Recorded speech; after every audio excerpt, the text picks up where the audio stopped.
Hello everyone. मैं सबका welcome करना चाहती हूँ हमारे आज की कैंसर हीलिंग सर्कल टॉक्स में।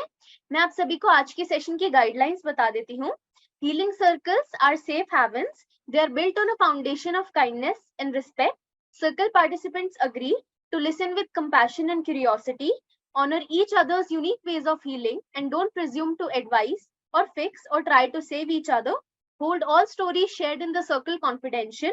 Trust each of us, we have the guidance we need within us, and we rely on the power of silence to access it.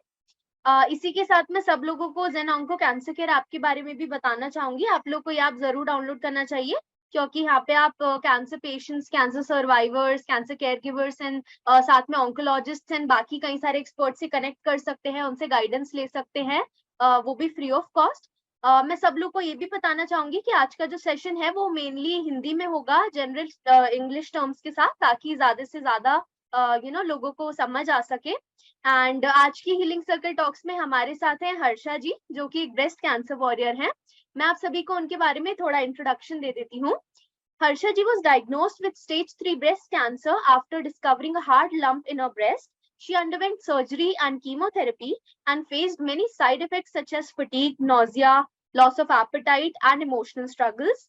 Yet, she found a new perspective on life and also realized the importance of self understanding, self care, and maintaining a positive mindset for mental and physical well being. And आज हम लोग हर्षा जी की सारी learnings के बारे में जानेंगे, उनके एक्सपीरियंस के बारे में जानेंगे। एंड वो जो बाकी कैंसर पेशेंट्स हैं उनको रेगुलर चेकअप्स, एक होलिस्टिक वेलनेस के बारे में भी काफी ज्यादा इम्पोर्टेंस जो है उसको हाईलाइट करती है। So welcome to the cancer healing journey talks. Harsha ji, कैसे हो आप? मैं ठीक हूँ एकदम। Thank you so much for inviting me and मेरी कोशिश ये रहेगी कि मैं समरी में अपना एक्सपीरियंस, अपनी स्टोरी सबके साथ शेयर कर सकूं। आई एम श्योर हम सबके पास अपनी एक स्टोरी है एंड हर स्टोरी से हम कुछ सीख सकते हैं। Yes, definitely definitely, thank you so much. And so सबसे पहले मैं पूछना चाहती थी कि क्या आप अपने आप को इंट्रोड्यूस करना चाहोगे एंड बताना चाहोगे कि आपकी जर्नी कैसे स्टार्ट हुई, डायग्नोसिस कैसे हुआ? श्योर, हाँ जी। तो मेरा नाम हर्षा नागी है। मैं 41 ईयर्स की हूँ and in my family I have my husband and my two children, my two daughters, 10 years and 7 years. And I stay in Hyderabad. मैं हैदराबाद में रहती हूँ और मैं एक fitness coach bye passion and leadership development trainer by profession हूँ। And when जब भी लोग इस इंट्रोडक्शन को सुनते हैं तो पहला क्वेश्चन उनका ये आता है कि अच्छा, फिटनेस कोच और अच्छा आपको कैंसर हो गया, ये कैसे हुआ? सो यस, 2021 में मुझे ये फीलिंग आई कि कुछ गलत, कुछ ठीक नहीं है मेरे ब्रेस्ट में। कुछ हार्डनेस थी in the right side of my breast and उस टाइम पे मैंने थोड़ा सा वेट किया फॉर अबाउट 1.5 मंथ्स। मुझे लगा कि शायद मेरा पीरियोडिक साइकिल थोड़ा सा डिस्टर्ब था उस टाइम, मुझे नहीं आए थे, तो शायद उस वजह से कुछ इशू है। बट जब वो नहीं गई वो फीलिंग, मुझे कोई भी हक करता था तो मुझे एक अजीब सी सेंसेशन होती थी, थोड़ी सी हार्डनेस थी और एक सेंसेशन होती थी right side of the breast में, तो right side of the chest में। और फिर मैंने जब गायनेकोलॉजी को दिखाया तो उन्होंने अल्ट्रासाउंड देख के बोला कि ये थोड़ा सा डिफरेंट बिहेव कर रहा है। इट इज नॉट, तो उसका साइज फाइब्रॉइड की तरह है बट वो फाइब्रॉइड की तरह बिहेव नहीं कर रहा है and we should get it check. And then मेरी बायोप्सी हुई। पहले मेरी फाइन नीडल FNAC हुआ, उसके बाद मेरी एक्चुअल बायोप्सी हुई and things actually escalated in period of 2 weeks from the first time जब मैंने गायने को दिखाया, which was sometime in August of 2021 to the actual diagnosis. It was just about a period of 2 months or 2 weeks, और उन 2 weeks में actually मेरी life पूरी उलट गई एंड जो चीज को फाइब्रॉइड की तरह गेस किया जा रहा, tumour, and in fact the place of उसका जो प्लेस था ट्यूमर का वो ऐसा था कि वो इतना विजिबल नहीं था by normal touch and feel. Even though मैं रूटीन अपना वो करती थी, चेक्स करती थी, and every month start of the month में मैं फील करती थी अपने पूरे चेस्ट को, बट फिर भी वो उसकी पोजीशन ऐसी थी कि वो थोड़ा सा, अब क्योंकि वो बढ़ गया था तो वो थोड़ा सा उस पोजीशन पे आ रहा था जहाँ पे एक अजीब सी फीलिंग आती थी अगर कोई मुझे टच करे या हक करे, बट वो एक्चुअली इनसाइड में वो काफी बढ़ चुका था, स्टेज 3 का वो ट्यूमर था। तो या मतलब I think like every human being I was also very shocked, and मेरा जो परसेप्शन था, मोस्ट ऑफ अस, हमारा परसेप्शन होता है कि कैंसर का मतलब death, it is a death sign, it's a death signal, but it is actually not true. Many of these cancers, in fact most of these cancers, अगर हम इनको टाइम से find out कर लें, if you are able to detect them in time, we can actually with the right treatment overcome this disease.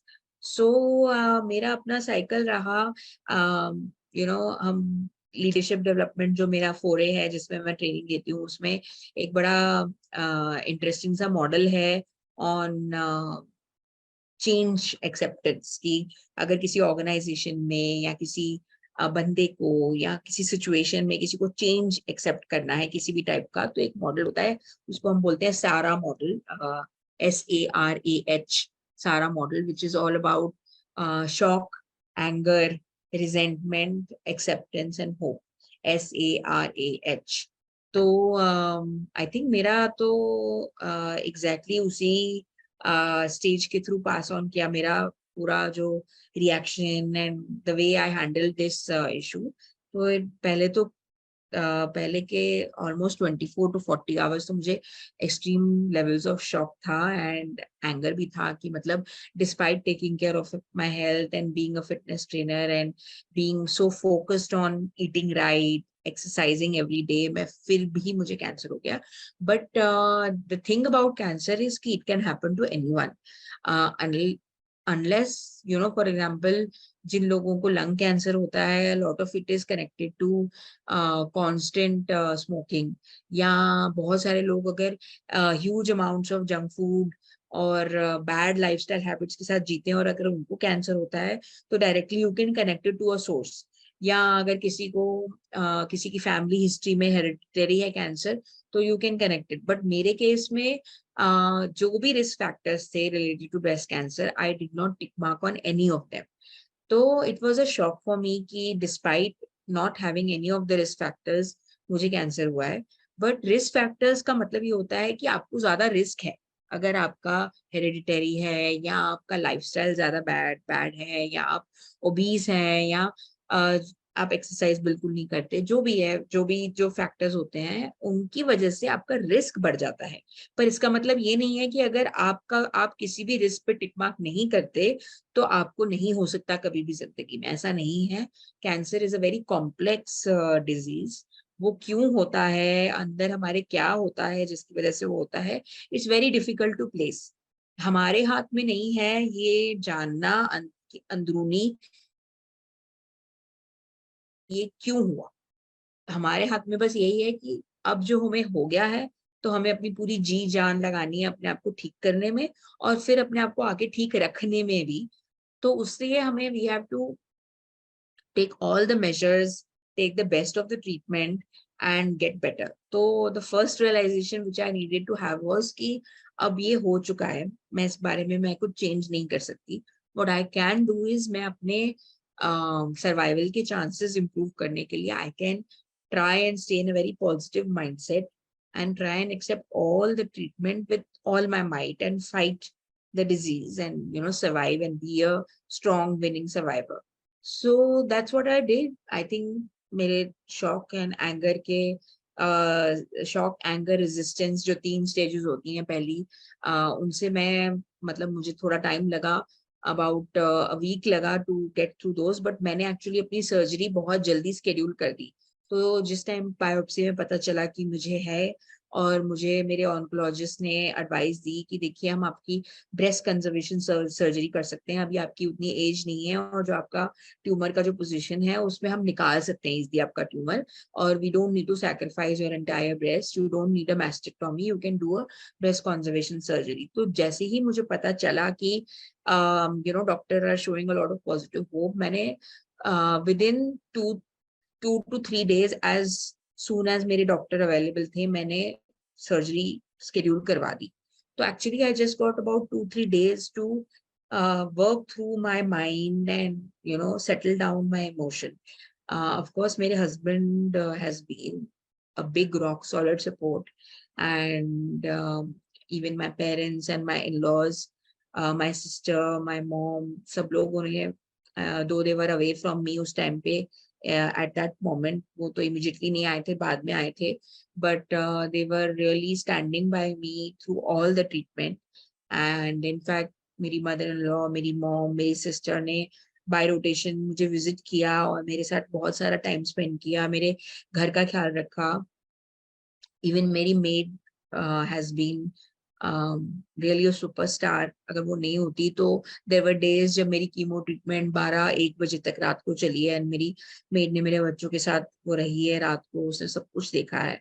तो yes, there have been a lot of people who have played an important role in making me come here and talk about this with this much of a positive vibe. But yeah, I think the main important thing is कि अगर हम अपने mind से जीत लें तो हम body के किसी भी disease से हम जीत सकते हैं. I think that's my main learning out of this entire episode. And yeah, so I went through breast conservation surgery. उसके बाद मेरे 8 rounds of chemo थे, once every 2 weeks वो हुए. एंड कीमो में ऑफ कोर्स काफी मेरी तबीयत खराब हुई, बट बिकॉज मैं काफी फिटनेस में थी तो मेरी बॉडी ने कीमो को एक्सेप्ट करने में उतनी रेजिस्टेंस नहीं दिखाई। मुझे दो वॉमिटिंग और नोजिया होता था, but I was pretty much functional, I was able to do my tasks of daily living, and every 2 weeks मुझे कीमो मिलता था, तो 16 वीक्स का मेरा कीमो हुआ। Of course after 4 to 5 weeks मेरा हेयर लॉस भी हुआ। इनफैक्ट हेयर लॉस की मेरी इंटरेस्टिंग स्टोरी है कि मैंने सोचा, मेरे काफी अच्छे लंबे बाल थे, तो मैंने सोचा कि मैं like everyone used to say कि मैं I look like Preeti Zinta, and I went and looked at some of the shorter haircuts of Preeti Zinta, and I thought कि चलो आज हम सलोन चलते हैं, प्रीति जिंटा कट लेके आते हैं, क्योंकि थोड़े दिन में तो जाने ही वाले हैं बाल। But I think I made that decision quite late, so by that time मेरे बाल झड़ने शुरू हो गए थे। तो when the hair salon guy tried and cut my hair, it actually started to come out a lot, and he said कि ma'am आपके बाल बहुत निकल रहे हैं, and I don't think that we'll be able to proceed with any kind of a haircut. Now it's your choice, अब आपके कुछ बाल तो निकल चुके हैं, you want to go for a clean shave or you want to stay with whatever hair you have. And since मैंने कोई भी वो cold compress treatments and all that मैंने कुछ नहीं opt किया था, मैंने सोचा था कि I'll just go natural and जो भी होना है let's just proceed the natural way. तो मैंने I just told him कि आप clean shave कर दीजिए अब. So I actually wasn't mentally prepared, but I went into the salon with a mobile and a picture of Preeti Zinta, and I came out of the salon looking the way I was looking. So yeah, it was and I'm able to say that with a smile right now. But last year, if someone had spoken to me about it, I did share my story with 1 or 2 other forums, and I had a some tearful moments as well. But I think जैसे time बीतता है, time is the best healer, as they say. So yeah, and in fact, interestingly, I bought the most expensive wig in town, because initially I was not accepting the look I was with, but I could not wear this wig beyond 2 days. मुझे naturally feel नहीं होता था, so I just stripped that off. I had 1 or 2 caps because ठंडा मौसम था, होने वाला था नवंबर दिसंबर में, मेरा अगस्त में हुआ था ऑपरेशन, तो ठंड लगती थी। तो I use to wear those you know beanie caps when I would step out for a walk or something. But at home, I was just normal. In fact, all through Diwali also, that picture you have of me is from that Diwali, 2021 ka Diwali. And I actually just went through the entire festivities with my current look. And I was pretty okay with it because actually over a period of about 2 weeks of having that look, I actually had a mini transformation in my mind. One of the days when I was walking and I saw the leaves were falling off from the tree, and it was a season of fall, and suddenly it struck to me that nature has its own way of recuperation, and apna tree में से leaves गिरते हैं तो फिर से leaves नए flowers आते हैं ना, तो वैसे ही ये प्रोसेस है। एक हेयर जाएगा तो we are giving path for new hair to come, and it is also like what you say, a synonym to a metaphor to growth and development. हमारी growth and development भी तो layers में होती है, stages में होती है, वैसे ही hair भी एक stage में grow होगा, and maybe this hair loss is part of me, kind of nudging me to grow more deeply from inside, work through my emotions, work through my thought process, and make it even more refined and focused. So suddenly जो मुझे वो डेजवू feeling आई जब मैं वो walk पे गई और वो मैंने लीव्स को गिरते हुए देखा। मैंने इनफैक्ट इस पे काफी सारे ब्लॉग्स भी लिखे हैं of my journey of cancer and how I have created some metaphors for life related to that. And a lot of people have commented on this specific blog where I have, hair loss. I have compared it to the season of fall. So so I accepted it and I moved on. So shock, anger, resentment, acceptance, वो सब over a period of time मेरा develop हुआ. I will not say it was a smooth journey. कभी कभी ऐसा होता है कि आपको लगता है कि आपने mentally accept कर लिया है, but फिर आप पीछे चले जाते हो, -10 पे चले जाते हो, फिर आप +50 पे आ जाते हो, फिर आप -10 पे -20 पे चले जाते हो. It's a up and down movement. In fact, abhi bhi I'm about 6 kgs overweight because of all the maybe the steroids or the medicines, chemo medicines, or some amount of emotional eating also happens during cancer. So I have gained weight. So I have not been able to wrap my head around that weight gain, and I have not been able to lose that weight. It's not as easy as simple because your body has gone through so much, your metabolism and everything. So it's not as simple. So still I sometimes I go into -20 कि यार मैं कहाँ थी, मैं कहाँ पहुंची थी. In fact, I was 92 kgs of weight after my first daughter. And during my fitness journey to become a fitness coach, मैंने almost 32 kgs of weight loss किया था. तो मेरी पहली transformation तब हुई थी जब मैंने अपने आप को हेल्दी बनाने के लिए और अपने डॉटर्स के लिए राइट एग्जाम्पल सेट करने के लिए मैंने वेट लॉस किया था in a very sustainable healthy fashion. And that gave me the motivation to become a fitness coach for women, specifically to guide women who are busy, who lead very busy lives, smart nutrition for busy women. That was my aim as a women's fitness coach. So मैं वो वाली pictures कभी कभी भी pop होती हैं तो मैं सोचती हूँ अरे यार मैं कहाँ पहुंची थी इतनी मेहनत करके और अब मैं कहाँ आ गई हूँ. बट देन आई थिंक कि there is a purpose for everything, and it's not that I am not grateful कि ओके मैं 2021 टू 2023 ऑब्वियसली अगस्त में मेरी सेकेंड ईयर एनिवर्सरी होगी. आई am not being ungrateful, but वो आपको वो जो मिसिंग पीस है कि आपकी कुछ एक लाइफ पीछे छूट गई है, वो चीज हमें हमेशा खाएगी. तो मैं कब कितनी बार मेरे फ्रेंड्स और मेरी फैमिली से अगर मैं कभी कुछ डिस्कशन करूं कि मैं ऐसा था, पहले ऐसा होता था, फॉर एग्जांपल मैं काफी हाई इंटेंसिटी वर्कआउट्स करती थी, अब मैं उतने हाई इंटेंसिटी पे वर्कआउट नहीं कर सकती, मैं मिस करती हूँ वो. तो इसका मतलब ये नहीं है कि मैं अनग्रेटफुल हूँ, एंड ये मैं सबको बोलना चाहूंगी कि it's all right, you have all right to miss your old life because आपकी old life में आपने इतने साल जिए थे. So I spent almost 39 years in my old life. So ऐसा नहीं है कि चुटकी भर में आपने, ठीक है आपको कैंसर हुआ, आपने ट्रीटमेंट लिया, आप ठीक हुए, अब आपका एक नया सेल्फ इमर्ज हो रहा है तो आप अपनी पुरानी लाइफ को मिस नहीं करेंगे।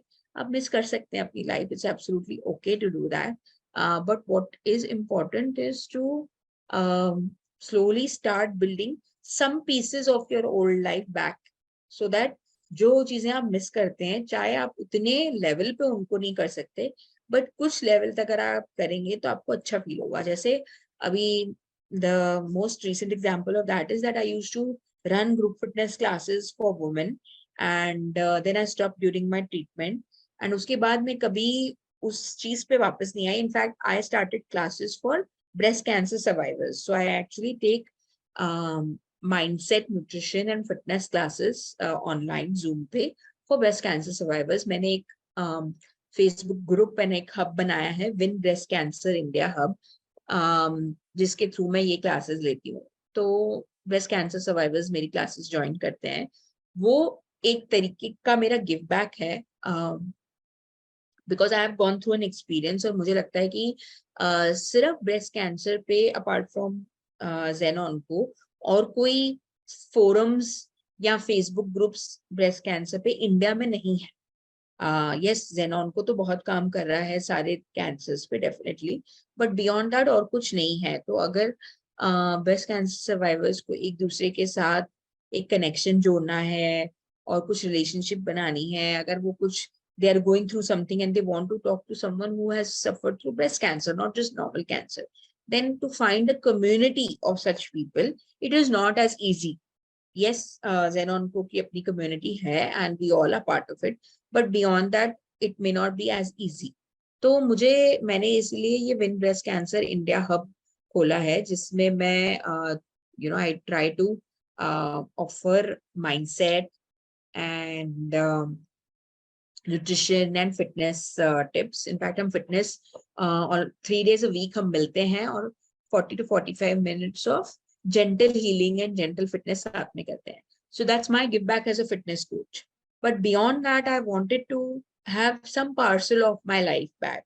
तो मैंने recently I have started aerobics classes in my community, and I have a couple of 10 to 12 women who have joined me, and it gives me joy to do a little bit of what I used to do earlier, though I'm not able to go up to that level because my own level of fitness, I have to take care of it and I have to build it back. So I do strength training, I do strength training for my own strength, and I take these classes.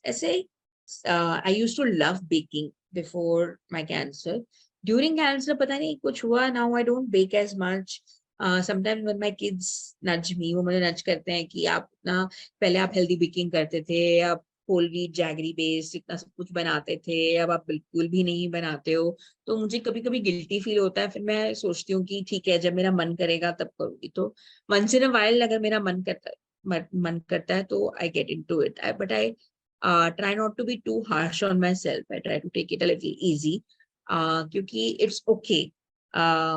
सब I used to actually bake for all my friends and family. जो भी occasions का मैं part होती थी, I used to bake for them.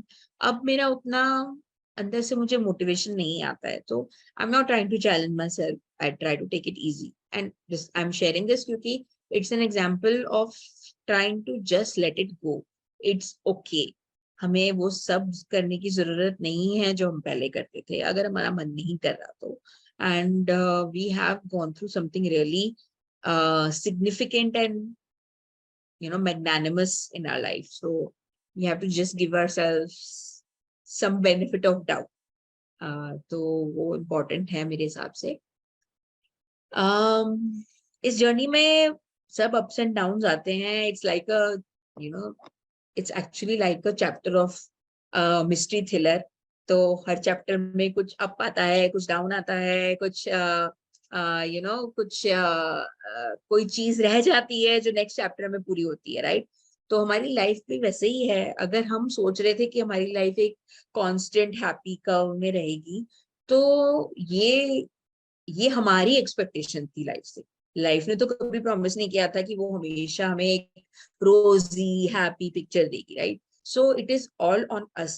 The moment हम realistic हो जाएंगे life की तरफ, and life is going to have these ups and downs, and life is going to be these twists and turns like the mystery thriller, then the moment हम इसको accept करेंगे और embrace करेंगे, हमारी resilience to tackle these kind of chapters in life और भी strong हम हो जाएंगे, हमारी strength बढ़ेगी. तो आई वुड से कि मेरी सर्जरी, कीमो वगैरह सब ठीक रही.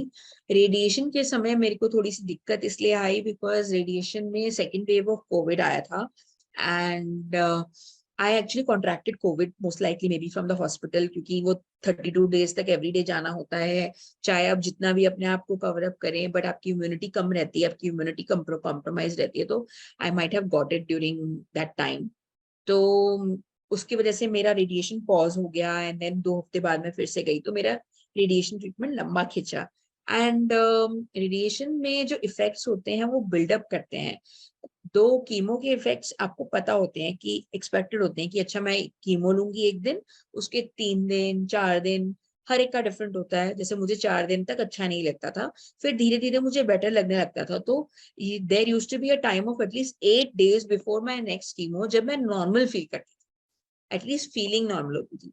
रेडिएशन में क्योंकि वो इफेक्ट एक के ऊपर एक के ऊपर एक बिल्डअप होता रहता है, so slowly and steadily you start losing it. मतलब आपको यहाँ पे गले में प्रॉब्लम, आपकी स्किन जलती है, और फॉर एग्जांपल मुझे बोला था कि आपको कुछ भी अंडरगारमेंट्स अपर बॉडी में नहीं पहनने हैं, कुछ भी स्वेट नहीं आना चाहिए आपकी बॉडी में. You are not suppose to apply any kind of cream और oil, you are not suppose to apply have water on that area. So it is a tough thing, especially when आपका एक बीच में Covid का भी wave आ गया आपको, and वो सब भी हो गया, तो it's tough. So I feel that my toughest thing was COVID radiation. I went through some amount of depression. In fact, I used to cry through a couple of sessions. Just before getting into the hospital, I would cry, and then my husband would push me and nudge me, or my sister. My sister was actually she's here, I think, listening in. She was kind and very grateful. I'm very grateful to her. She was gracious enough to leave her life back in Delhi and be with me. She worked from home and everything. So yeah, it was a little tough, but we went through that phase together. उसके बाद and I also went through 1.5 years of Herceptin and Perjeta, which is basically targeted treatment, क्योंकि मेरा HER2 positive cancer था.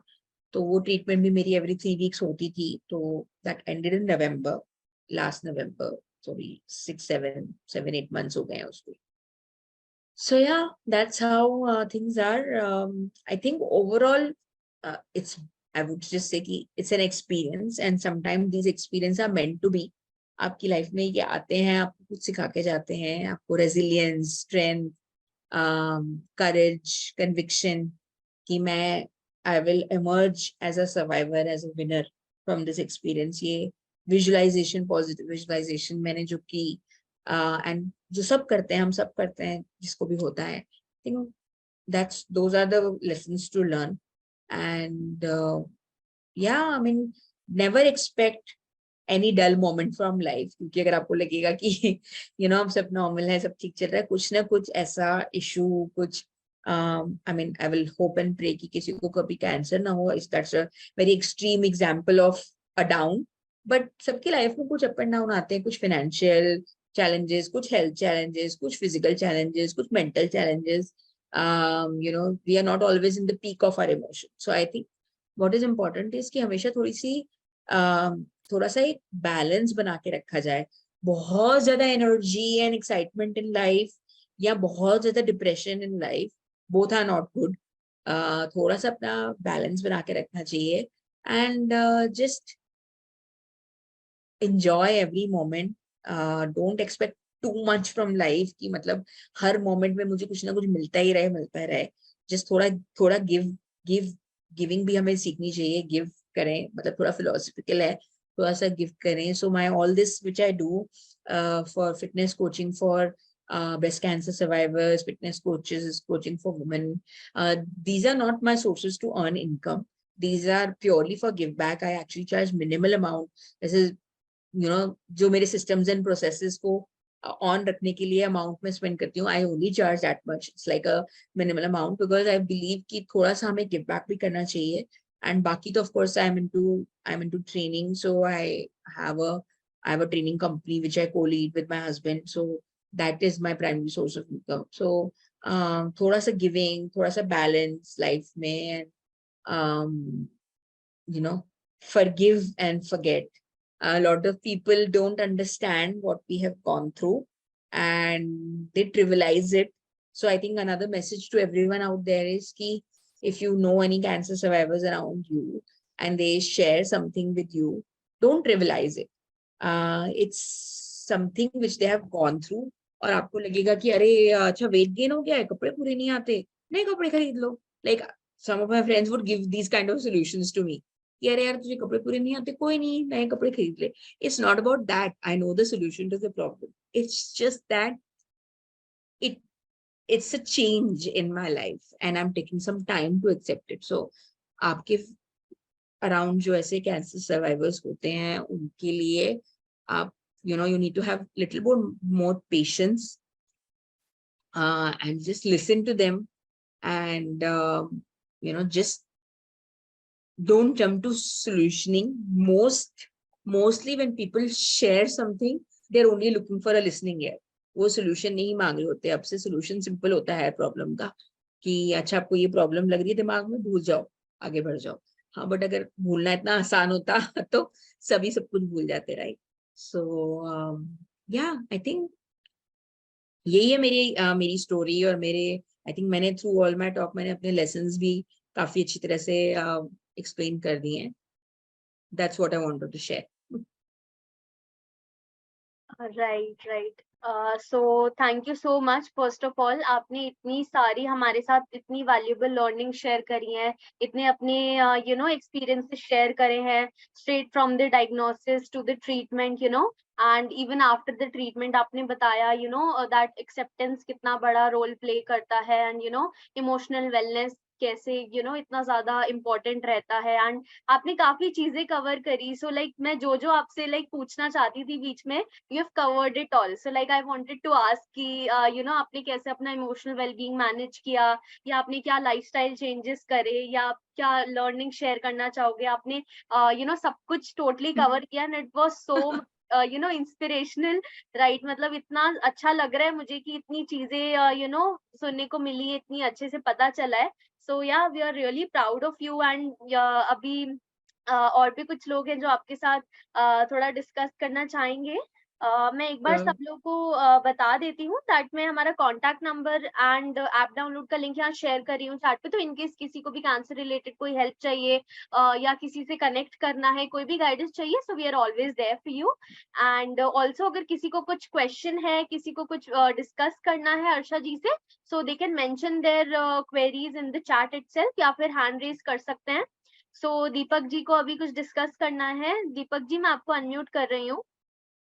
Great. आपने background भी लगाया xenon को का आज तो. लैपटॉप से आ गया ना. हाँ राइट.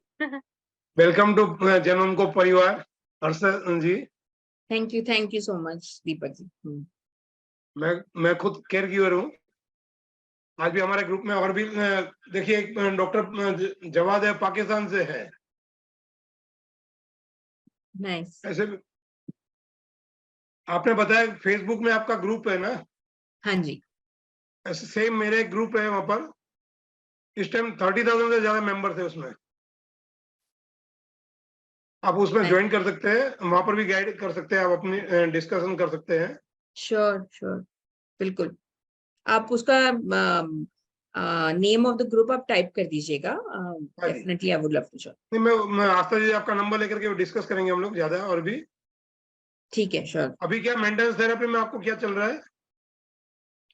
मेरा मेंटेनेंस में कुछ भी नहीं है. I have to just visit the hospital once in 3 months.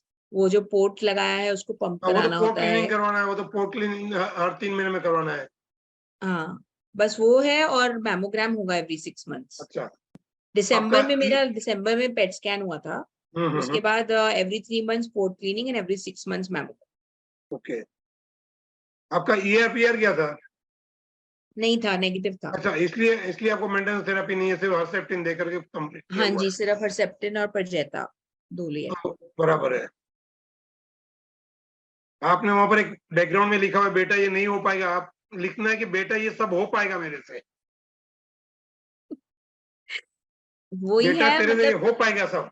जब ये जब ये ऐसी बीमारी किसी के पास आती है तो हम तो बीमारी तो कोई मांगता नहीं है, पर अब आ गई है, अब 2 ऑप्शन है, या तो आप रो लो, धो लो और डिप्रेशन में चले जाओ, और जिससे जिससे दवाइयों का भी आपके ऊपर असर नहीं होगा, या आप बोलो कि भगवान तुमने ये मुझे दिया है तो एक रीजन होगा, कुछ एक कोई पर्पस है, तो चलिए मैं इस जर्नी पे निकलती हूँ to find the purpose of why I yes, got it.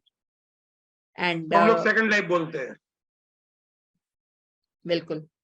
मेरी वाइफ है 2015 से ही है, फाइट किया, अभी 2021 में वापस रिलैप्स हुआ था, फिर वापस अच्छा, फाइट कर रही है। good luck to her and good luck to you also. I know you are very active on this group, मैंने देखा है हमेशा आपको इस ग्रुप में काफी एक्टिवली कंट्रीब्यूट करते हुए, so good going to you. ये इसलिए मैं बोला आपको वेलकम टू ग्रुप में अपना खुद का समझता हूँ। बोले जब उनको परिवार, हम लोग परिवार इसलिए बोलते हैं कि हमारा एक्सटेंडेड परिवार है ये। बिल्कुल बिल्कुल। अभी हमारे ग्रुप में अभी एक आए हुए BR गुप्ता करके एक है, तो एक्चुअली में श्वेता गुप्ता, उसकी मदर को अभी फाइनल डायग्नोस नहीं हुआ है, वो भी शायद डिस्कस करेंगे आपसे, डॉक्टर जवाद भी शायद डिस्कस करेंगे आपसे। Surely surely.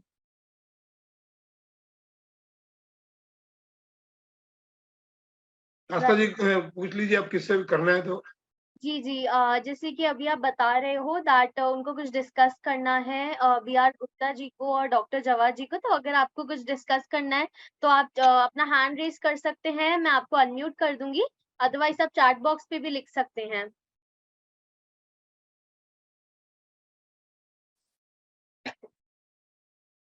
अर्था जी, आपको साइड इफेक्ट में क्या हुआ था इसका, केमोथेरेपी का केमोथेरेपी का क्या था ये साइड पूछ रहे हैं? इफेक्ट क्या हुई है? साइड इफेक्ट्स मुझे नोजिया, वॉमिटिंग थी, थोड़े से छाले थे मुंह के अंदर, वो तो नॉर्मल होता और ही है, वो फर्स्ट जो रेड रेड डेविल होता है ना, वो उसमें रेड वो डेविल। था, जिसको रेड वाली जो मेडिसिन होती है उसको रेड डेविल बोलते हैं, तो उसमें वो साइड इफेक्ट ज्यादा थे। और जो सेकंड वाले मेरे को दिए थे उन्होंने, उसमें वीकली दिया मुझे, होगा, वीकली पैक्लिडेक्सेल दिया होगा आपको। हाँ पैसिडेक्सिल टैक्सॉल, तो वो उसमें तो वही वो नमनेस फिंगर्स में, हैंड्स में, और वो इचिंग फीलिंग वो ज्यादा थी, sense of loss of touch and feeling जो हो जाता है फिंगर्स में और फीट में, बेसिकली वो ज्यादा था। और खाने में कोई प्रॉब्लम नहीं हुआ था टेस्ट चेंजिंग का? फर्स्ट 4 में तो हुआ था, नेक्स्ट 4 में खाने का उतना प्रॉब्लम नहीं था जितना वो वो इचिंग जो होता था एकदम इंटेंस होता था, ऐसा लगता था कि जैसे सांप रेंग रहे हैं पूरे हाथों में पैरों में, यस, वैसी वाली फीलिंग होती थी, वो बराबर। ज्यादा था, न्यूरोपैथी बेसिकली। हाँ, न्यूरोपैथिक हो जाता है प्रॉब्लम।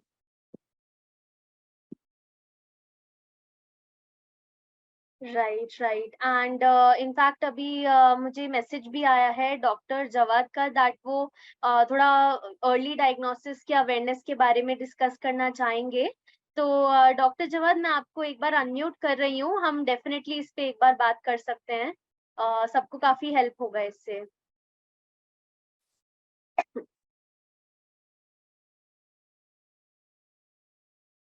हेलो।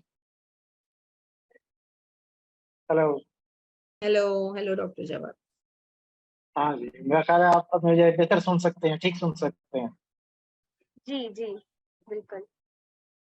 अच्छा, मेरा नाम डॉक्टर जवाद है, मैं पाकिस्तान से हूँ। यहाँ पे एक मेरा पर्सनल सेटअप है और मैं पिछले 18 सालों से एज फैमिली फिजिशियन और अल्ट्रासाउंड का जो है gynae ops consultant, basically ultrasound उसकी मैं सर्विसेज प्रोवाइड कर रहा हूँ। मैंने कुछ अरसे से, तकरीबन 2-3 सालों से अपने एक क्लोज सर्कल के अंदर और उसके बाद फेसबुक ग्रुप्स के through breast cancer awareness, specially जो अर्ली डायग्नोसिस जिसके अंदर सेल्फ ब्रेस्ट एग्जामिनेशन है, उसकी ट्रेनिंग और उसके बारे में जो है लोगों को इंफॉर्मेशन देनी स्टार्ट की। फिर उसके लिए अवेयरनेस वीडियोस बनाए, लोगों को इन क्लिनिक और डिफरेंट साइट्स पे जा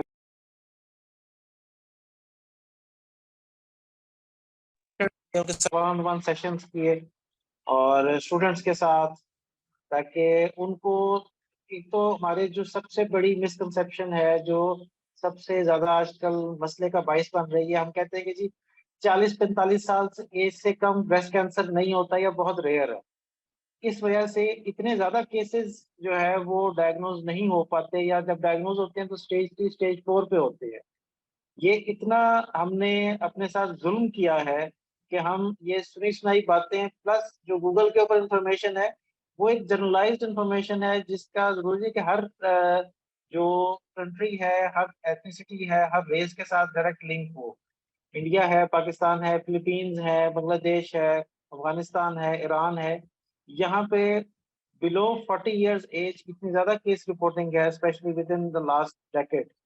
और दूसरा इसके अंदर ये है कि अभी मैं रिपोर्ट कुछ दिन पहले पढ़ रहा था कि वर्ल्ड वाइड ट्रेंड है कि 15 टू 40 ईयर एज ग्रुप के दरमियान जो number 1 cause of death in females है, that is becoming breast cancer. 15 से 40 ईयर्स।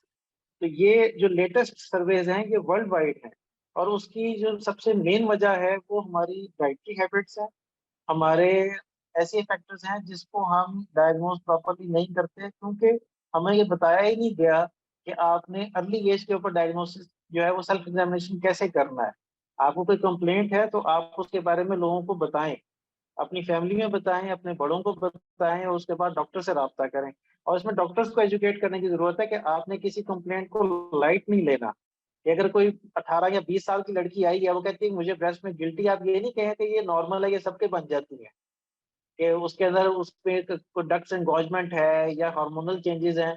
तो आप, अक्सर ये ट्रेंड है कि वो कहते हैं कि जी यंग एज में हो जाता है, आफ्टर मैरिज, आफ्टर बर्थ जो है ना वो बच्चे के, तो वो नॉर्मल हो जाएगा। ऐसा नहीं है, आपकी चेंजेस इसी एज से स्टार्ट होती हैं। वही फैक्टर कंट्रीब्यूट करते करते स्टेज आती है जब आपको कैंसर लम्प डेवलप होता है। तो जो चीज हम पहले, आज से 10-15 साल पहले देखते थे, जो 15-20 साल का जो प्रोसेस था वो अब 5 से 10 साल के अंदर कंप्लीट हो रहा है, क्योंकि hormonal changes, environmental factors, stress factors, आपके डाइटरी फैक्टर्स, ये सब मिल मिला के एक ऐसा वो पूरे का पूरा आपका सिस्टम बना देते हैं कि वही चीजें स्पीड अप हो रही है, चेंजेस स्पीड अप हो रही है। और उसके अंदर जो सबसे चीज जो हमें सिखाने की और समझाने की है कि हर फीमेल जो कॉलेज लेवल की है, 15-16 इयर्स ऑनवर्ड्स, उसको रेगुलर ये सेल्फ ब्रेस्ट एग्जामिनेशन की ट्रेनिंग उसके करिकुलम का पार्ट होनी चाहिए। तो जब वो कॉलेज ग्रेजुएट हो तो वो खुद अपना भी एग्जामिनेशन करना जानती हो और दूसरों को सिखाना भी जानती हो, क्योंकि उसकी फैमिली में जो उससे यंगर है उसने उनको मोटिवेट करना है कि आपको कोई प्रॉब्लम है तो आपने डिस्कस करना है और आपने उसको प्रॉम्प्टली डायग्नोज करवाना है, क्योंकि ये चीज अगर जेनेटिक 10 to 15% केसेस हैं तो बाकी सारे स्पोरेडिक केसेस है। तो हमने जब तक इसके बारे में इंफॉर्म हर किसी को नहीं करना, तब तक ये प्रोसेस कंटिन्यू रहेगा। हम इसको रोक नहीं सकते, हम इसको प्रिएम्प्ट करके हम इसको स्टेज 1 स्टेज 2 पे डायग्नोज कर सकते हैं। हमारा मकसद है, इसीलिए मैंने अपनी ऑर्गेनाइजेशन स्टार्ट की है बी ब्रेस्ट अवेयर के नाम से। उसका मेन एम ही ये है कि हमने स्टेज 1 स्टेज 2 डायग्नोसिस करना है, हर फीमेल के अंदर उसको इनेबल करना है कि वो स्टेज 1 या स्टेज 2, जब लम्प का साइज स्मॉल है, वो स्प्रेड नहीं किया, अर्ली सिम्टम्स हैं, वहां पे डायग्नोज हो, ताकि लम्पेक्टमी की नौबत आए। और इन केस अगर उसकी मेस्टेक्टमी होती भी है तो उसका ड्यूरेशन ट्रीटमेंट जो है वो शॉर्ट हो, उसकी आगे जो रिकवरी है वो जल्दी हो। हमने उसको 3-4 पे नहीं जाने देना, और उसका एक ही तरीका है, वर्ल्ड वाइड पूरी दुनिया में एक ही तरीका है कि आप उसको अर्ली डायग्नोज करें। 40 ईयर्स से पहले कोई स्क्रीनिंग प्रोसेस नहीं है हमारे किसी भी जगह पे। हम कहते हैं जी मैमोग्राम कराना है लेकिन 40 ईयर के बाद करवाना है, नहीं, ये चीज गलत है। आप उसको कहें कि जी उसने ईयरली अपना सेल्फ ब्रेस्ट एग्जामिनेशन मंथली करना है, ईयरली उसका क्लिनिकल एग्जामिनेशन हो बिलो द एज ऑफ 40, और ईयरली उसका ब्रेस्ट अल्ट्रासाउंड हो। कोई रेडिएशन नहीं, कोई उसका साइड इफेक्ट नहीं है, कोई एक्स्ट्रा कॉस्ट भी नहीं है, और हर सिटी में अवेलेबल है। मैमोग्राम्स हर जगह अवेलेबल नहीं होते, अल्ट्रासाउंड हर जगह अवेलेबल है। आप उसको कहेंगे जी ईयरली नहीं तो 2 साल में एक दफा करवा ले, जिसकी फैमिली हिस्ट्री है या हार्मोनल इश्यूज हैं, पीसीओएस है, या उसको थायराइड और बाकी इश्यूज हैं, वो साल में एक दफा अल्ट्रासाउंड करवा ले। लेकिन monthly self breast examination, yearly clinical examination, इसमें कोई कॉस्ट नहीं, इसका कोई नुकसान नहीं। लेकिन जब तक हम ये चीज हर फीमेल को हम अभी से एजुकेट करना शुरू नहीं करेंगे, यही डिजीज प्रोसेस फैलता फैलता इस लेवल तक आ जाएगा कि अभी 1:8 है इसकी रेशियो, ये 1:7 भी हो सकती है। सिर्फ इस वजह से कि हमारी इग्नोरेंस और हम दूसरों को इनकरेज नहीं करते कि वो सीखें, और ना हम सिखाते हैं। इसी सीखने सिखाने के अमल के लिए फ्री मैं ऑनलाइन सेशन देता हूँ, ग्रुप्स के लिए भी, इंडिविजुअल्स के लिए भी। कोई भी स्टूडेंट, कोई भी पेशेंट मुझसे रब्ता करे। दीपक जी के साथ मेरा इंटरेक्शन कुछ टाइम से है। जितना एक्सीलेंट काम ये कर रहे हैं, बहुत थोड़े लोग कर रहे हैं। मतलब मैं बहुत अप्रिशिएट करता हूँ इनकी एफर्ट को, और ये जानते हैं कि मैंने हर दफा इनको इस चीज के बारे में कहा है कि हर इंसान के अंदर इतनी एक तो स्टेमिना नहीं होता है, और इतनी जिसे कह सकते हैं इखलाकी जुर्रत नहीं होती कि अगर उसको एक अपनी फैमिली में चीज फील हुई है तो वो दर्द वो दूसरों के लिए भी करता है। ये चीज बहुत कम लोग करते हैं। तो इसलिए हमने इसको एज अ मिशन लेके कि हम जितना लोगों को इसको पहुंचा सके, समझाना, बताना, सिखाना, ये हमारा काम है। आगे अगर वो लोग इसको अडॉप्ट करते हैं और लोगों के अंदर स्प्रेड करते हैं, तो इसमें सबका फायदा है। इसमें किसी कंट्री, किसी रेस, किसी रिलीजन का कोई ताल्लुक नहीं है। आप हर किसी, अवेयरनेस, एजुकेशन, ये हर किसी का राइट है। आप दें, आप किसी के साथ अच्छा करेंगे, आपके साथ अच्छा ही होगा। तो इसलिए बी ब्रेस्ट अवेयर वेबसाइट मैंने पूरी बनाई है। उस पे हर तरह की इंफॉर्मेशन है, breast cancer related, breast awareness related, हर तरह की उस पे फ्री ट्रेनिंग के लिए उसमें मॉड्यूल अवेलेबल है। आप रजिस्टर करें, आपको ग्रुप्स के अंदर या इंडिविजुअली भी आप रब्ता करना चाहें, मेरे फेसबुक हर टाइम अवेलेबल है। Every patient can contact me any time and I am available. तो मेरा मैसेज सिर्फ ये है, हर किसी को सिखाएं, समझाएं, बताएं, और उसको ये कहें कि जी ये आपका फर्ज है, आपकी फैमिली की सेहत, आपके दोस्तों की सेहत आपकी जिम्मेदारी है। जब तक आप नहीं सीखेंगे, आप नहीं समझेंगे, आप किसी को नहीं बता सकते। तो इसलिए सबसे पहले खुद सीखें, समझें, और आगे फिर समझाना शुरू करें। ये चीज ऐसे ही चलेगी, जब कम्युनिटी बेस्ड एफर्ट होगी तभी ये चीज हम उसको कंट्रोल कर सकते हैं। प्रिवेंशन नहीं हो सकती, कंट्रोल हो सकता है। और स्टेज 1, स्टेज 2 के ऊपर हमें इसको कंट्रोल करना है और डायग्नोस करना है। तो सबके लिए मैसेज है, जो लोग इससे गुजर चुके हैं उनके लिए बेस्ट विशेस हैं, और जो लोग इस चीज में नए नए दाखिल हुए हैं उनके लिए यही है कि उनको इनकरेज किया जाए, एजुकेट किया जाए, और ये बताया जाए कि ये चीज आपसे पहले लोग गुजार चुके हैं, उनके एक्सपीरियंसेस से आप सीखें। आप कोई ऐसी चीज है आप उनसे पूछें, और जो लोग इसमें नहीं है वो शुक्र करें कि उसमें नहीं है। और शुक्र करने का एक ही तरीका है कि खुद सीखें और दूसरों को समझें। बहुत शुक्रिया। मैं ये प्लेटफॉर्म से मैं बहुत इम्प्रेस हुआ हूँ, इसलिए दीपक जी ने मुझे बताया और मैंने फिर इसको ज्वाइन किया। और मैंने जो पार्टिसिपेंट थे जिन्होंने अपनी लाइफ स्टोरी शेयर की है, इंस्पिरेशनल भी है और इसमें मोटिवेशन भी है लोगों के लिए कि जो चीज़ आपने फेस की है वो दूसरों को फेस ना करने दें। और उसके लिए बेस्ट यही है कि अपने एक्सपीरियंसेस उनको बताएं, और जो हेल्प कर सकते हैं वो करें। बहुत शुक्रिया। जी, thank you so much doctor, and really grateful that इतना हमें अभी आपने बताया कि क्यों इम्पोर्टेंट है अर्ली डायग्नोसिस, क्योंकि इतना उतना ही अच्छे से ट्रीटमेंट हो जाएगा जितना जल्दी डायग्नोज होगा। एंड ऐसा नहीं है कि मैमोग्राम भी बाद में ही कराना है। तो बहुत इंपॉर्टेंट आपने बातें बताई हैं, and great to know that आप ऑनलाइन फ्री सेशंस भी ले रहे हैं, अवेयरनेस के सबको अवेयर कर रहे हैं। So thank you so much, and we would love to get connected with you, ताकि हम और लोगों को भी अच्छे से अवेयर कर सके। हमारे एक्सपर्ट सेशन भी होते हैं तो हम उसमें भी डेफिनेटली इसके बारे में और अच्छे से चर्चा कर सकते हैं। So thank you so much once again doctor, आपने इतनी ज्यादा वैल्यूएबल इंफॉर्मेशन दी है हमें। थैंक डॉक्टर जवाद, आज आप आ गए, हमारा फायदा हुआ। अभी एक और आपका हम लोग एक्सपर्ट सेशन भी यहाँ पर करेंगे। जी जरूर, I am always available any time. बिल्कुल बाकी अपना बिल्कुल। एक सेशन है अभी नेक्स्ट वीक में फाइनल करेंगे। वो जो इंग्लिश में सेशन है वो माँ के लिए वो करेंगे, नेक्स्ट वीक में हो जाएगा अपना। जी जरूर, जब भी आप चाहें मुझे आप बताएं, मैं इंशाल्लाह Yes. कोशिश करूंगा कि मैं उसके लिए टाइम निकाल सकूं। तो बहुत शुक्रिया। वेलकम। राइट आस्था जी, और कोई इसको है क्वेरी राइट, कुछ? Thank you so much. B R Gupta ji हैं, उनको भी कुछ क्वेरी है। बी आर गुप्ता जी, मैं आपको अनम्यूट कर रही हूँ। तो आपको जो डिस्कस करना है आप डिस्कस कर सकते हैं।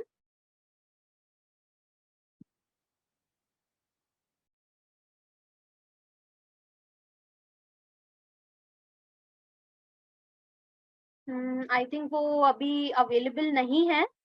बी आर गुप्ता जी, आपको जो डिस्कस करना है, मैं हमारा कॉन्टैक्ट नंबर यहाँ पे शेयर किया है, तो आपको किसी केस के बारे में डिस्कस करना है, राइट? सो मैं हमारे कैंसर कोच को भी बोलूंगी, वो सेशन के बाद आपसे कनेक्ट करके अच्छे से एक बार इस बारे में डिस्कस कर लेंगे। Yeah, right. So once again, thank you so much and thank you so much Deepak ji, आपने पूछना है तो पूछ लीजिए आप, वहां पर पूछना है तो पूछ सकते हैं, अभी आपको अनम्यूट भी किया था। ओके ओके, ठीक है। आस्था जी उनको अभी वो है अभी लाइन पे, अब उनको अच्छा, अनम्यूट कीजिए अभी। जी जी बिल्कुल। बी आर गुप्ता जी, मैं आपको अनम्यूट कर रही हूँ। Hello. Hi everyone. या hello, This hi. is Shweta. Hi. Actually, my mother recently got a lot of tests done, FNC, FNAP and biopsy. So doctors are saying it is still not sure that it's a cancer or not. So if I talk about the symptoms, the symptoms are as such that she's having a change in the size of the breast. So there is a change in the size. Nipple has gone inside and there is a lot of pain in one breast. So when we got the test done, we got the ultrasound, we got the mammography, we got the X-ray mammography, sonomammography as well. So out of all the report, the doctors are not 100% sure whether it's a cancer or not, but they have a doubt that it's a cancer because as per them, the lump is not a usual lump. There is something unusual in that lump. So now what the doctor is suggesting, the doctor is saying that we will do a surgery where we will take the lump out and then we will examine the lump at that point. Within 10 to 15 minutes, they will test the lump and they will see if there is a cancer in it or not. And they also suggested that in case if it comes out to be cancer, which most likely looks like, so they will also put some dye to, to see if there is a spread or not. Now we are not able to understand how should we go ahead with the process. So if you can suggest on that. We did consulted two doctors in our city and we took opinion as well. So though everybody is suggesting to go through the surgery because in any which way we have to take that lump out of the body. But the further course of action is something which we are not able to understand. Like we spoke to two doctors and one doctor said that they will insert the dye like 10 hours before the surgery and then they will do the operation and they will take the lump out and then they will examine everything. The another doctor said that he will first take the lump out and during the process only if he feels that there is something, then he will insert the dye. So now we are confused like the difference of this dye thing we are not able to understand. Right. I would suggest you one thing. Actually, we have some oncologists collaborated with us and वो oncologist काफी हमें guide करते हैं, काफी हमारे cases होते हैं, काफी क्वेरीज में हेल्प करते हैं. सो आई वुड रेकमेंड यू, एक बार आप अपना नंबर प्लीज हमसे शेयर करिए. मतलब उसका कोई चार्ज नहीं है, तो वो हमें डेफिनेटली गाइड करेंगे. डॉक्टर साहिल उनका नेम है एंड वो काफी रिनाउड ऑन्कोलॉजिस्ट हैं एंड एक बार हम उनसे भी ओपिनियन ले सकते हैं बिकॉज ओपिनियन लेना काफी इंपॉर्टेंट रहता है. सो आई वुड रेकमेंड आप एक बार अपना नंबर यहाँ पे शेयर कर दीजिए मेरे साथ on personal chat and after this session मैं आपका जो केस है वो उनको बताती हूँ एंड अगर मैं अच्छे से नहीं बता पाऊंगी सो आई वुड रेकमेंड आप जो रिपोर्ट्स हैं वो आप मुझे शेयर कर सकते हैं व्हाट्सएप पे एंड मैं डॉक्टर से लाइक डायरेक्टली कनेक्टेड हूँ, सो मैं उनके साथ पूछ के then I will definitely let you know. Aastha ji मैं नंबर शेयर किया है, आप उनको ऐड करना है सिर्फ. अच्छा, कल ही आपको शेयर कर दिया था ग्रुप में. अच्छा, ठीक है, डन. तो मैं उनको ग्रुप में भी ऐड कर देती हूँ. तो हमारे ग्रुप में भी है वो ऑन्कोलॉजिस्ट एंड इनफैक्ट आप उसमें मेंशन कर सकते हैं, तो मैं उनको टैग भी कर दूंगी. So he will guide you there as well, right? So वो ग्रुप में भी हम आपको ऐड कर देते हैं and then definitely will guide you because it's better. हम लोग प्रॉपर ऑन्कोलॉजिस्ट से ओपिनियन लेंगे तो अच्छे से पता चलेगा एंड इन केस अगर किसी और के कोई ओपिनियन है या कोई कुछ शेयर करना चाहता है तो definitely we are open to their reviews as well. And वो यहाँ पे मेंशन कर सकते हैं। एंड श्वेता जी मुझे आपका नंबर मिल गया है यहाँ पे चैट पे, तो ये मैं सेव कर ली। Also, okay. Also, like since we meet a lot of doctors, so we are also now trying to finalize from where we have to get the surgery done. I spoke to Deepak ji. He gave me some recommendations. Now, what do you guys suggest? We should just go with the surgery, choose one doctor and go with the surgery, or we should do some more research with the hospital and everything? Because that's also a point of concern, that which hospital we should go, which doctor we should choose. Right. Shweta ji मुझे लगता है like आपको definitely opinions तो लेने चाहिए, आप थोड़ा research भी करिए, बट कभी कभी क्या होता है ना, बहुत ज्यादा भी कंफ्यूजन हो जाती है, फिर हमें बहुत ज्यादा वो हो जाता है कि Right. विद हूम, मतलब किससे के साथ जाना चाहिए। तो जहाँ के रिव्यूज अच्छे हैं, जहाँ के ज्यादा Correct. लोग रेकमेंड कर रहे हैं, आई थिंक फिर एक बार फाइनलाइज करके ना कर लेना चाहिए, रादर देन गेटिंग कंफ्यूज्ड। फिर जितने आप और जगह Right. से पूछोगे उतने आपको और अलग अलग ओपिनियंस मिल सकते हैं एंड और कॉम्प्लिकेटेड हो सकता है। सो डेफिनेटली रिसर्च तो करिए, Right. बट ये मैंने और लोगों का भी देखा है, और लोगों से भी मैंने एडवाइस सुनी है दैट थोड़ा बहुत रिसर्च करके, थोड़ा बहुत ओपिनियंस लेके कुछ डॉक्टर से, then you should definitely finalise one. तो आपको जो सबसे बेस्ट लगता है अपने हिसाब से, एंड बाकी जो सबसे मैक्सिमम लोग जो गाइड जिसमें कर रहे हैं, you can definitely go for that. Right. Right. Do we have any panel doctor oncologist from Chandigarh region also in your connect? Yeah, definitely. We have some like some of the doctors onboarded from like even from all over India. So I believe Chandigarh region से भी हैं. So हमारे cancer coach को इसके बारे में ज्यादा अच्छे से पता होता है, एंड वो अच्छे से ना गाइड कर देते हैं दैट कहाँ पे कौन कौन से हॉस्पिटल्स में लीडिंग ऑन्कोलॉजिस्ट्स हैं जो सेकंड ओपिनियन में हेल्प करेंगे। सो आई वुड रेकमेंड एक बार मैं आपको डेफिनेटली इसके बाद गाइड करती हूँ। I will share your number and then we can definitely guide you on this. Great. Thank you so much. Thanks a lot.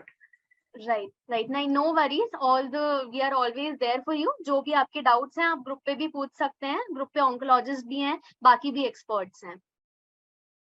Right. Okay. Okay then.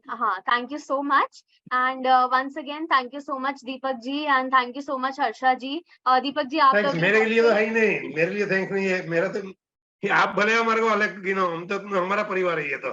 बिल्कुल नहीं, आपने अभी आपने डॉक्टर जवाद को भी इनवाइट किया है, आपने श्वेता जी अभी तो और भी मैं 3-4 डॉक्टर को इनवाइट करने वाला हूँ इधर। एक्सपर्ट सेशन ही अलग करेंगे अभी हम लोग। हाँ बिल्कुल, बिकॉज काफी इंपॉर्टेंट है, उन्होंने कितनी हेल्पफुल बातें बताई हैं अवेयरनेस के बारे में, काफी इंपॉर्टेंट बातें हैं, सब लोगों को पता होना चाहिए उसके बारे में। सो या thank you so much, and thank you so much Harsha ji, आपने इतनी ज्यादा अच्छे से हमें इतना मोटिवेट किया है, एंड इतनी इंस्पिरेशनल चीजें बताई हैं हमें अपनी पूरी जर्नी के बारे में, अपनी पूरी लर्निंग्स के बारे में। So thank you so much once again, and thank you so much for everyone else for joining us for today's session. And I hope that हम लोग नेक्स्ट सेशन में भी ऐसे ही मिलेंगे एंड वापस से सब कुछ डिस्कस करेंगे। And yeah so thank you so much everyone, and take care, bye, thank you.